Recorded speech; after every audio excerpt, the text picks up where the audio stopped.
Sir जब घर में लड़ाई होती है तो पड़ोसी के पास जाते हैं उसे सुलझाने के लिए, मतभेद होता है तो क्या उसे सार्वजनिक करते हैं, क्या करते हैं सर?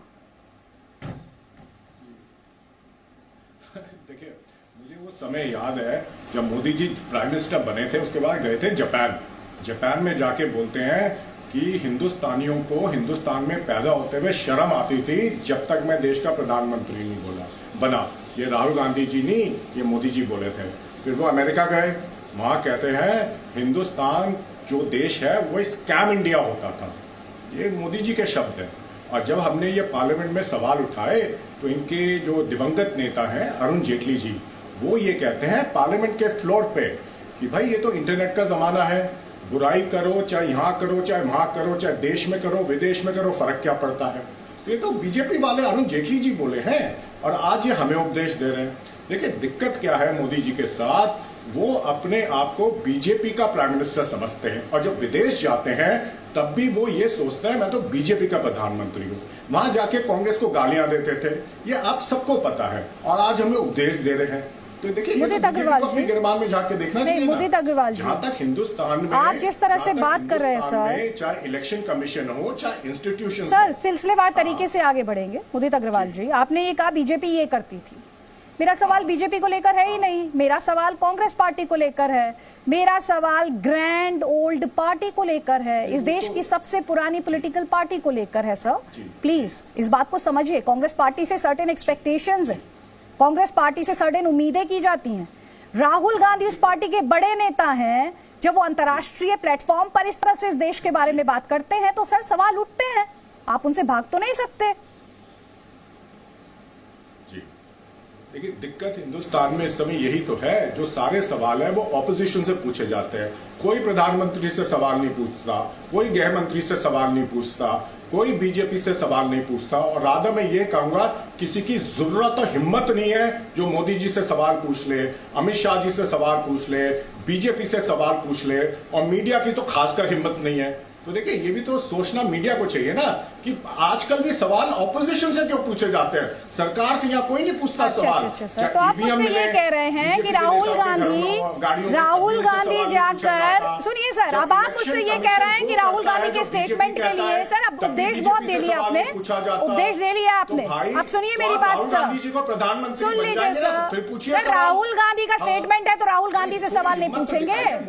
नहीं, राहुल गांधी का स्टेटमेंट है तो राहुल गांधी जी से कांग्रेस पार्टी से सवाल ना पूछे, उसके लिए भी बीजेपी से सवाल पूछे। मतलब अजब ही आपकी तो लॉजिक है। महान है सर आप, बहुत बढ़िया बहुत बढ़िया। राहुल गांधी के स्टेटमेंट पर प्रेम शुक्ला जी से पूछ लेती हूँ, चलिए प्रेम शुक्ला जी से पूछ लेती हूँ, आप नहीं बोलना चाहते कोई बात नहीं, ठीक है सर। आपने संस्थाओं से लेके आपने इस देश में सुप्रीम कोर्ट, सीबीआई, लोकतंत्र, जनता जनार्दन, मीडिया, सबको उपदेश दे दिया, सबको ज्ञान दे दिया, लेकिन राहुल गांधी के स्टेटमेंट को लेकर मैं प्रेम शुक्ला जी से सवाल कर लेती हूँ। प्रेम शुक्ला जी ये कह रहे हैं राहुल गांधी के स्टेटमेंट को लेकर मैं आपसे सवाल पूछूं, तो सर आप बता दीजिए मुझे कि जब आपके घर में लड़ाई होती है तो आप कहाँ जाते हैं?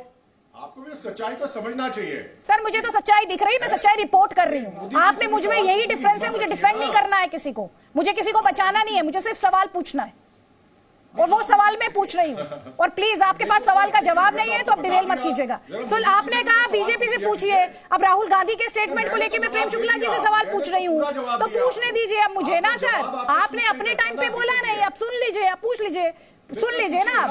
प्रेम शुक्ला जी, राहुल गांधी के स्टेटमेंट को लेकर अब कांग्रेस पार्टी ये चाहती है आप ही उनका बचाव कीजिए, तो कीजिए उनका बचाव आप ही। हाँ, क्योंकि राहुल गांधी पर अब कांग्रेस का कोई मैंने तो बता दिया क्या गलत बोला, बिल्कुल ठीक बोला राहुल जी ने, क्या गलत बोला उन्होंने बताइए मुझे। राहुल गांधी के आए दिन अभद्र बयानों के कारण स्वयं इतने आज ही जा चुके हैं कि राहुल गांधी ये कौन बीच में बोल रहा है, क्यों बोल रहा है भाई, क्या कारण? अदिति जी ने मुझसे सवाल पूछा, मुझे उत्तर देने दीजिए। मैं आप सबके बीच में तो बोल नहीं रहा था, मैं तो सुन रहा था बहुत गंभीरता से। मोदी जी वाले सवाल का भी उत्तर दे दीजिए, जो जापान में जाके बोले थे। बहुत हल्की बयानबाजी की, मैं पूरी गंभीरता के साथ सुन रहा था। मेरा आपसे निवेदन है कि कृपा करके आप मेरी बात सुन लीजिए, उसके बाद अदिति जी जब आपसे सवाल पूछेंगी तो आप उसका उत्तर दीजिएगा। कृपा करके मुझे मेरी बात रखने दीजिए। अदिति जी मैं बोलूं? बोलिए प्रेम शुक्ला जी, बोलिए। धन्यवाद। जिस तरह से हाँ नहीं, राहुल गांधी का संकट ये है कि कांग्रेस और राहुल गांधी, इनको लगता है कि वंशतंत्र ही लोकतंत्र है। लोकतंत्र क्या है? जब हजारों सिखों को, निर्दोष सिखों का कत्ले आम कर देने वाले कातिलों को सरकार में बैठाना, ये लोकतंत्र है। सारे भ्रष्टाचारियों को, जो कन्विक्ट हो गया हो भ्रष्टाचार के मामले में और हत्या के मामले में, ऐसे लोगों को मंत्री बनाना, ये लोकतंत्र है। भ्रष्टाचारियों को सरकार में बैठाए रखना और 2G 3G जीजाजी करके अपने रिश्तेदारों को लाभ कमवाना, ये लोकतंत्र है। अपने ही परिवार के लोगों के बाहर किसी अन्य को चुनावी प्रक्रिया में हिस्सा भी नहीं बनने देना, ये लोकतंत्र है। तो साहब, ये लोकतंत्र तो अब भारत से विदा होने की कगार पर है। सिर्फ कांग्रेस में ये लोकतंत्र बचा हुआ है, जिस लोकतांत्रिक तथा कथित लोकतांत्रिक दल के पास एक परिवार के बाहर का एक अध्यक्ष भी 7 वर्षों में नहीं ढूंढा जा सका। श्रीमती सोनिया गांधी जो विदेशी मूल की है, जो विदेशी है, और उनको अध्यक्षता से हटने के बाद श्रीमान राहुल गांधी, जो कि रोमवंशी स्वयं भी है, क्योंकि माता उनकी जो है रोम से आती हैं, उनको अध्यक्ष बनाने के बाद शुद्ध भारतीय बता दीजिए अध्यक्ष नहीं दे पाते। एक लोकतांत्रिक प्रक्रिया, राहुल गांधी है कौन साहब? अगर कांग्रेस में लोकतंत्र होता तो राहुल गांधी की हैसियत क्या होती?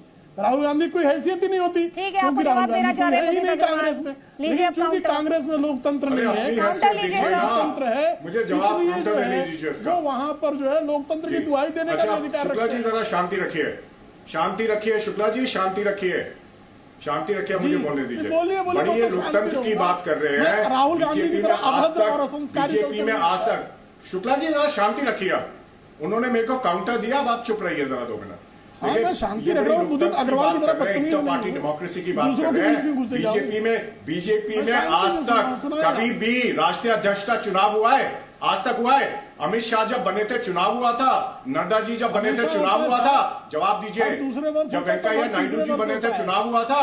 आज तक आपने कब चुनाव किया है? और जहां तक आप वंशवाद की बात करते हैं, वसुंधरा राजे जी का बेटा राहुल गांधी के अनुराग जी आपके हिमाचल के हैं, आपको पता नहीं, आपको एग्जाम्पल दूं, जहाँ आपके जो पुराने लीडर्स हैं उनके बेटे बेटे ये बनते हैं MP एमएलए, इसका भी जवाब दीजिए जरा। और जहाँ तक लोकतंत्र की बात है, लोकतंत्र की हत्या करने में मोदी जी नंबर 1 है। श्रीमती सोनिया गांधी की अध्यक्षता के कार्यकाल में भारतीय जनता पार्टी में अध्यक्षों की श्रृंखला है। की बात कर लेते हैं, करप्शन में विजय माल्या को भगाने वाले आप, ललित मुझे मुद्दे को कहाँ ले जा रहे हैं? मेरा सवाल क्या है आज? सोनिया गांधी, मेरा सवाल क्या है आज? विवेक श्रीवास्तव और अपनी जय अवस्थी, प्लीज मुद्दे पे रहिए। आप लोग अब इस टॉपिक को एकदम अलग डायरेक्शन में ले जा रहे हैं। मैं क्या पूछ रही हूँ, विवेक श्रीवास्तव जी, हमने ये देखा है बीते समय में सरकार से आपकी असहमति हो सकती है, लोकतंत्र है, पूरी गुंजाइश है सर।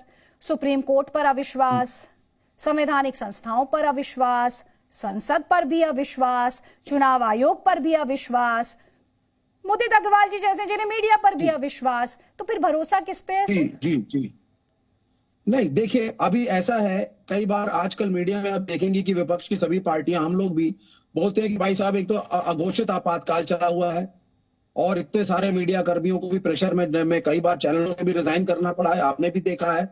तो एक प्रेशर की राजनीति तो है, लेकिन आज जिस मुद्दे पे हम बहस कर रहे हैं, जिसका पैकेज आपने दिखाया और आपने बात भी करी, मैं उस पर स्टिक अराउंड करना पसंद करूंगा। राहुल गांधी जी ने एक स्टेटमेंट दिया, लेकिन आप मुझे एक बात बताइए, अगर आपको लग रहा है कि अंतरराष्ट्रीय मंच पे हमारे देश के मुद्दों को नहीं जाना चाहिए, तो कश्मीर के अंदर यूरोपियन यूनियन का पूरा पैनल बुला करके, दिखा करके आप अपने देश के सीताराम येचुरी को बाहर रख रहे हैं कि आपको कश्मीर का भ्रमण नहीं कराएंगे, लेकिन बाहर का पूरा पैनल बना करके आप उसको 370 को अटेस्टेशन करवा करके कि इसका हटाना सही था, आप पूरा कश्मीर दिखाते हैं। इंटरनेशनलाइजेशन ऑफ कश्मीर जो भारतीय जनता पार्टी नरेंद्र मोदी ने किया, क्या ये सही है या गलत? यहाँ पर डिबेट कांग्रेस के प्रजातांत्रिक ढांचे पे नहीं हो रही है, यहाँ डिबेट हो रही है कि मोदी साहब अगर जाते हैं मेडिसन स्क्वायर पे तो कहते हैं साहब मेरे देश में टॉयलेट नहीं है, इसलिए मेरा पहला काम होगा मैं बहुत सारे टॉयलेट्स बनवाऊंगा। टॉयलेट्स आपके देश में है या नहीं है ये डिस्कस करने का फोरम मेडिसन स्क्वायर नहीं था, लेकिन नरेंद्र मोदी जी ने किया। तो ये जो ट्रेंड चल पड़ा है, और इसमें मैं दूसरी बात आपको जो इंटेलेक्चुअली बोलना चाहूंगा, इंटरनेट की वजह से आज देखिए आपके देश में जो हो रहा है उसको पूरा विश्व देख रहा है। अफ्रीका में जो हुआ कैपिटल हिल पे वो हमने देखा, ईरान जो कर रहा है वो हम देख रहे हैं। अच्छा। तो ग्लोबल विलेज वाला कॉन्सेप्ट आ चुका है। नहीं, आप क्या कहना चाह रहे हैं विवेक श्रीवास्तव? आप क्या कह रहे हैं कैपिटल हिल पे हमले का क्या मतलब आपका? नहीं, मेरा कहने का मतलब है अगर आपके देश में कुछ गलत होता है तो वो आप जग जाहिर है, वो समय चला गया जो इंटरनेट नहीं, आप मतलब कैपिटल हिल पर हमले का क्या मतलब? मैं आपसे आपके स्टेटमेंट को समझ नहीं पा रही हूँ, इसे समझना चाहती हूँ मैं, क्योंकि बहुत बड़ा स्टेटमेंट है। मैं सिर्फ इन्फॉर्मेशन, आप ये क्या मतलब आप क्या कहना चाह रहे हैं कि हिंसा की गुंजाइश होती है लोकतंत्र में? किसी भी देश में नहीं, मेरा ये कहना है किसी भी देश में कुछ अच्छा या बुरा होता है तो पूरे विश्व में उसकी इंफॉर्मेशन आज जाती है। अगर किसी फोरम पे राहुल गांधी ने कोई चीज देश के विषय में डिस्कस कर ली, इसका मतलब वो एंटी नेशनल नहीं हो गए।